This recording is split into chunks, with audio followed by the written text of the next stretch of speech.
Hello friends, welcome to my channel legal knowledge.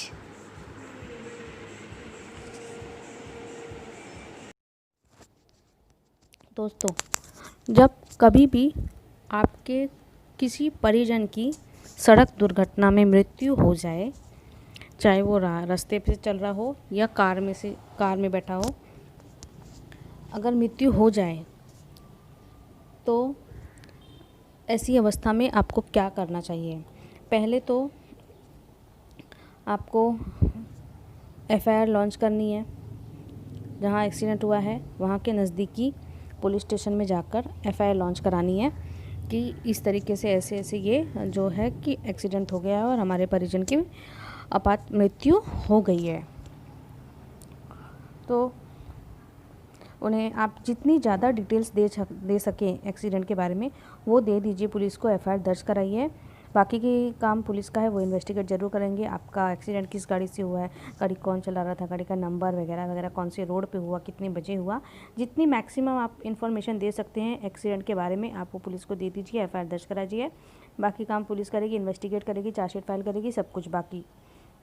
उसके बाद आपको क्या करना है, आप कभी कभी क्या होता है, आपकी मृत्यु जिस एक्सीडेंट में बंदा तुरंत ही मर जाता है जिसका एक्सीडेंट हुआ है, या तो फिर हॉस्पिटल में जाके मरता है। तो ऐसे केस में हॉस्पिटल के भी कुछ पेपर्स होंगे, उसका डेथ सर्टिफिकेट, हॉस्पिटल में जहाँ उसको एडमिट कराया हो वो सारे पेपर्स आप इकट्ठा कर लीजिए।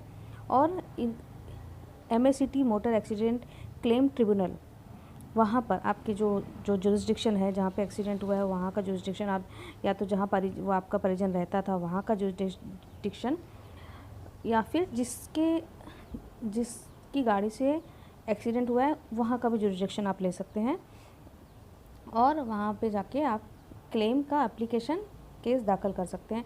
वहाँ पर आपको एफआईआर की कॉपी देनी होगी, जिसकी मृत्यु हुई है उसका पहचान पत्र, वो क्या करता था उसके ये।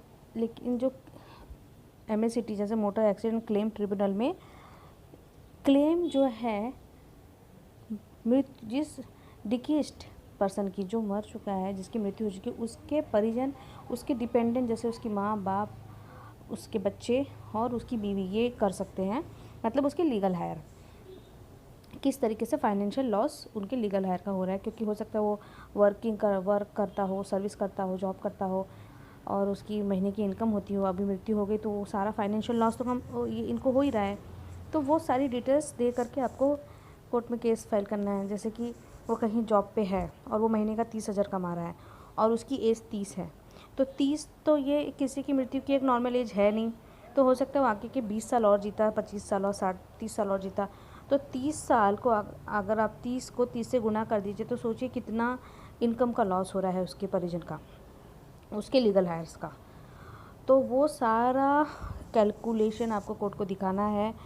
और हॉस्पिटल का जो खर्चा है, किस तरीके से आपका, मतलब ये सारी बातें बता करके, और वो इनकम टैक्स रिटर्न अगर फाइल करता हो तो वो दाखिल कीजिए। ये सारी चीज़ें कोर्ट को दिखा करके आप ये पर्टिकुलर अमाउंट कि मुझे 15 लाख, 20 लाख, 25 लाख का अमाउंट हम क्लेम कर रहे हैं, या आप जिसकी गाड़ी से एक्सीडेंट हुआ हो, वो ड्राइवर, गाड़ी का ओनर, वो सबको पार्टी बना करके आप क्लेम कर सकते हैं। डॉक्यूमेंट्स आपको एफआईआर लगेगा, मृतक का पहचान पत्र, मृतक का इनकम टैक्स रिटर्न, वो कहीं कंपनी में काम करता हो उसके जॉब का जो सारे डिटेल्स, और साथ ही उसके डेथ सर्टिफिकेट, लीगल हायर्स के पहचान पत्र वगैरह सब दे करके आपको ये केस दाखिल करना पड़ेगा। और फिर आपको मैक्सिमम से मैक्सिमम आप कोर्ट से हर्जाना मुआवजा मांग सकते हैं। ठीक है, तो ये सारा प्रोसेस है कि जब सड़क दुर्घटना में मृत्यु हो जाए तो कैसे क्लेम करना है। अभी हाल ही में एक केस आया था, जैसे कि बंदा, मृतक जो है यहाँ पर जॉब करता था, पर उसकी पूरी फैमिली आउट ऑफ मुंबई यानी लखनऊ वगैरह में थी। तो एक्सीडेंट यहाँ हुआ था, तो वो अब यहाँ पर जहाँ पर भी हुआ था तो उसके लीगल हायर यहाँ पर आकर केस दाखिल कर सकते हैं। ठीक है, तो ये सारा प्रोसीजर है।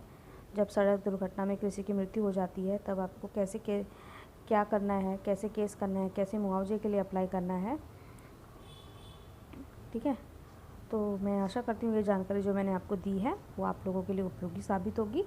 धन्यवाद। Thanks for watching. Please share, subscribe and like.